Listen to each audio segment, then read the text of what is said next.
पिछली वीडियो में मैंने आप लोगों को बताया था थॉमसन मॉडल, जैसे थॉमसन मॉडल, ठीक है। तो इन्हीं के ही एक फॉर्मर स्टूडेंट जिनका नाम था रदरफोर्ड, उन्होंने अपने दो असिस्टेंट के साथ, मतलब उन्होंने अपने दो असिस्टेंट इनको साथ मिलाया, जिनका नाम था हैंस गीगर, ठीक है, जिसके गीगर मॉडल ट्यूब जिसने बनाई है, ठीक है, जिन्होंने बनाई है। और इसके अलावा एक थे मर्सन, सही है। तो 1911 में रदरफोर्ड, जिनके साथ इनके दो असिस्टेंट थे, एक का नाम था गीगर, दूसरे का नाम था मार्सन, ठीक है। इन दोनों ने, इनके असिस्टेंट थे, इन दोनों ने मिलकर रदरफोर्ड की हेल्प करी और उनको एक्सपेरिमेंट में, उनके मॉडल में इन्होंने बहुत सारी हेल्प करी, ठीक है। तो रदरफोर्ड मॉडल पढ़ना शुरू करते हैं। रदरफोर्ड मॉडल जो कि 1911 में डिस्कवर हुआ था। अच्छा, इन्होंने क्या करा, इन्होंने अल्फा पार्टिकल की एक बीम, सही है, beam of alpha particle, beam of alpha particle, सही है, अल्फा पार्टिकल की एक बीम बनाई, सही है। और उसको इन्होंने उसको टारगेट करवाया एक गोल्ड फ्यूल पर, सही है, गोल्ड फ्यूल के पर, क्योंकि इनका जो एक्सपेरिमेंट है वो कहलाता है गोल्ड फ्यूल एक्सपेरिमेंट। तो ये जो इनकी जो इन्होंने टारगेट करवाया था उसको कहते हैं गोल्ड फ्यूल, सही है। अच्छा, इसके अलावा अब इन्होंने जब इसको टारगेट करवाया एक अल्फा पार्टिकल को, जो कि मोस्ट पॉजिटिव चार्ज का होता है, सही है। तो इसके अलावा ये जो है वो डिटेक्ट भी कर रहे थे, तो एक यहाँ पे इन्होंने डिटेक्टर भी लगाया हुआ था जो कि डिटेक्ट कर रहा था। तो इसको कहते हैं हम डिटेक्टर, जो जिंक सल्फेट का था, सही है। अब इस एक्सपेरिमेंट को हम डीपली थोड़ा सा पढ़ते हैं कि डीपली क्या हुआ था।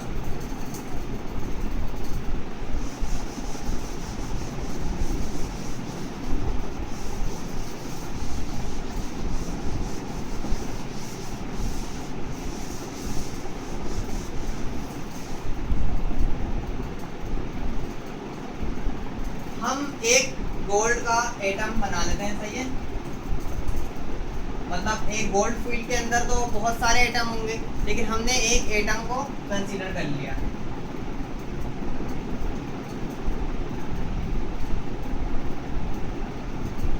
ये हमने एक पॉजिटिव चार्ज न्यूक्लियस बनाया,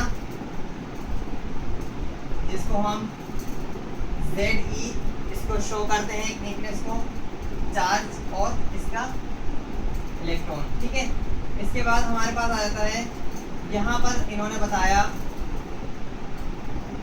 कि इलेक्ट्रॉन रिवॉल्व कर रहा है। अब क्या करा इन्होंने जब यहाँ पर अल्फा पार्टिकल को टारगेट करवाया एक एटम के ऊपर, सही, अब एक एटम के ऊपर आ गए हम ना, तो कुछ यहाँ पर अल्फा पार्टिकल, क्योंकि number of thousands alpha particle एकदम से एक गोल्ड फ्यूल के ऊपर निकले, ठीक है। तो कुछ तो यहाँ पर जो इस बीच के अंदर से जाएंगे, मतलब इस बीच के तरफ आए, जो मोस्ट पॉजिटिव चार्ज था, सही है, इसकी तरफ आए, तो वो क्या हुए, इस तरफ आते आते बाउंस बैक हो गए, मतलब आते आते ही वापस उड़ गए, सही है। जो कि कुछ यहाँ से जा रहे थे, वो क्या हुआ, करीब से इसके, तो वो क्या हुआ, थोड़े से डिफ्लेक्ट हो गए, मतलब डेविएट हो गए थोड़े से, सही है, थोड़े से डेविएट हुए।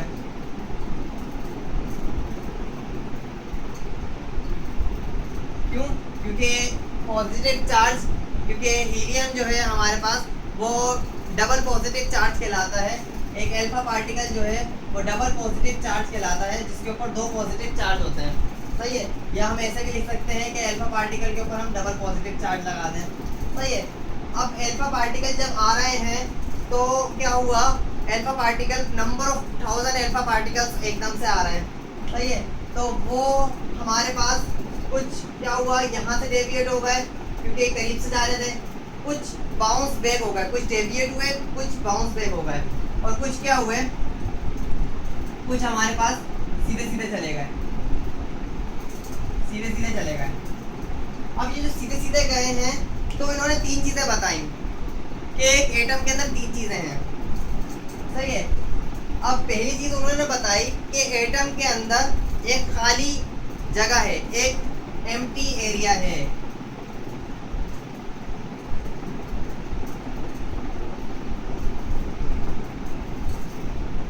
एम्प्टी एरिया है।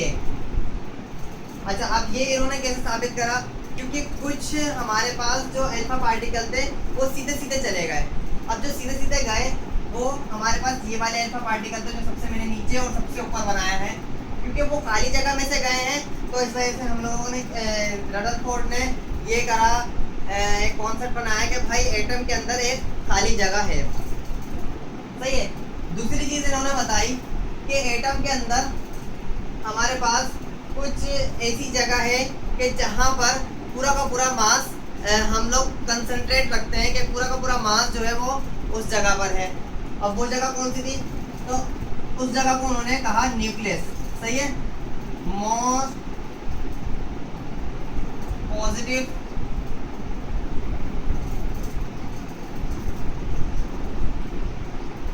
चार्ज। सही है भाई।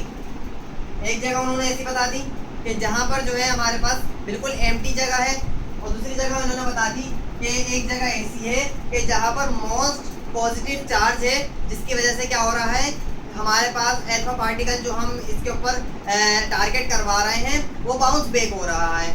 सही है। तीसरी उन्होंने बताई कि इलेक्ट्रॉन जो है वो एक ऑर्बिट के अंदर है। सही है।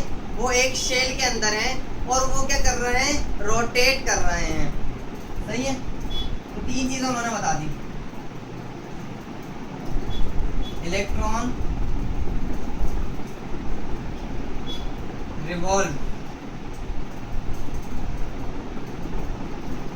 रिवॉल्व कर रहे हैं। सही भाई, इलेक्ट्रॉन रिवॉल्व कर रहे हैं क्या, around the nucleus, around the nucleus. अच्छा, इलेक्ट्रॉन रिवॉल्व कर रहे हैं न्यूक्लियस के अंदर। अच्छा, अब एक और चीज़ जो इन्होंने बताई वो इन्होंने क्या बता दिया, न्यूक्लियस का साइज बता दिया। ठीक है, न्यूक्लियस का साइज बता दिया। क्या न्यूक्लियस का साइज क्या होगा, उन्होंने बता दिया कि भाई न्यूक्लियस जो है वो एटम के अंदर उसका तकरीबन मतलब अप्रोक्सीमेट जो साइज होगा उसका होगा हमारे पास 10⁻⁻14 मीटर।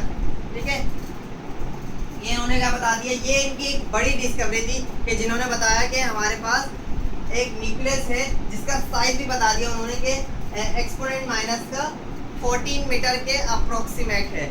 सही है।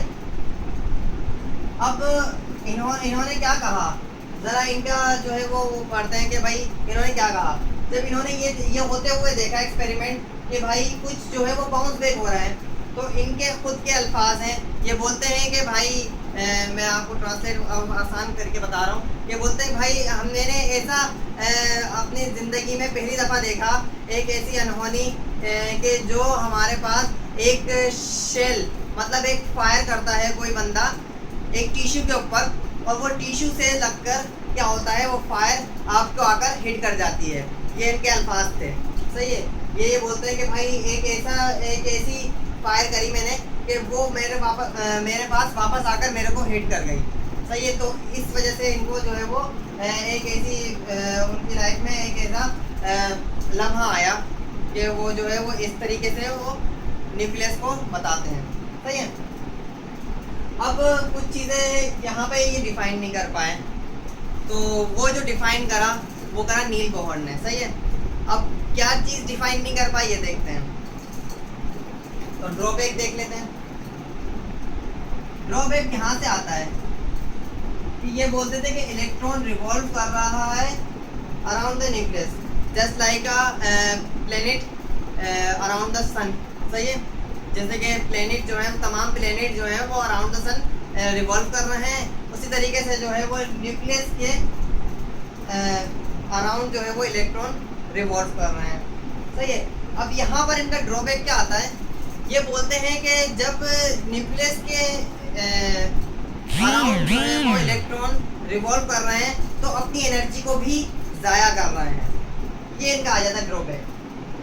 अगर ये नहीं बोलते और ये इसको थोड़ा बोहर की टाइप से डिफाइन कर देते तो हो सकता है कि ये बोहर को नहीं करना पड़ता।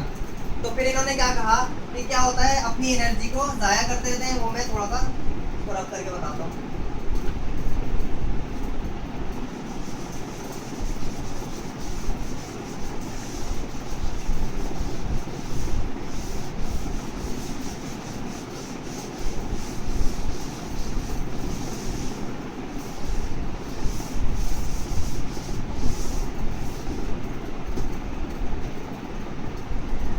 अच्छा, इन्होंने क्या कहा कि भाई इलेक्ट्रॉन जो है वो रिवॉल्व कर रहे हैं और अपनी एनर्जी को ज़ाया करते हुए जा रहे हैं। अगर एक इलेक्ट्रॉन अपनी एनर्जी को ज़ाया कर रहा है तो वो लाजमी तौर पर एक दिन उसकी एनर्जी खत्म होती जाएगी और वो आते आते आते आते आते आते कहाँ जाएगा, न्यूक्लियस के अंदर आ जाएगा। और न्यूक्लियस के अंदर जब आ जाएगा तो एटम की स्टेबिलिटी खराब हो जाएगी। तो जब स्टेबिलिटी को ये डिफाइन नहीं कर पाए, न्यूक्लियस की स्टेबिलिटी ऑफ न्यूक्लियस ये डिफाइन नहीं कर पाए, जिसको आगे डिफाइन करा किसने, नील बोहर ने।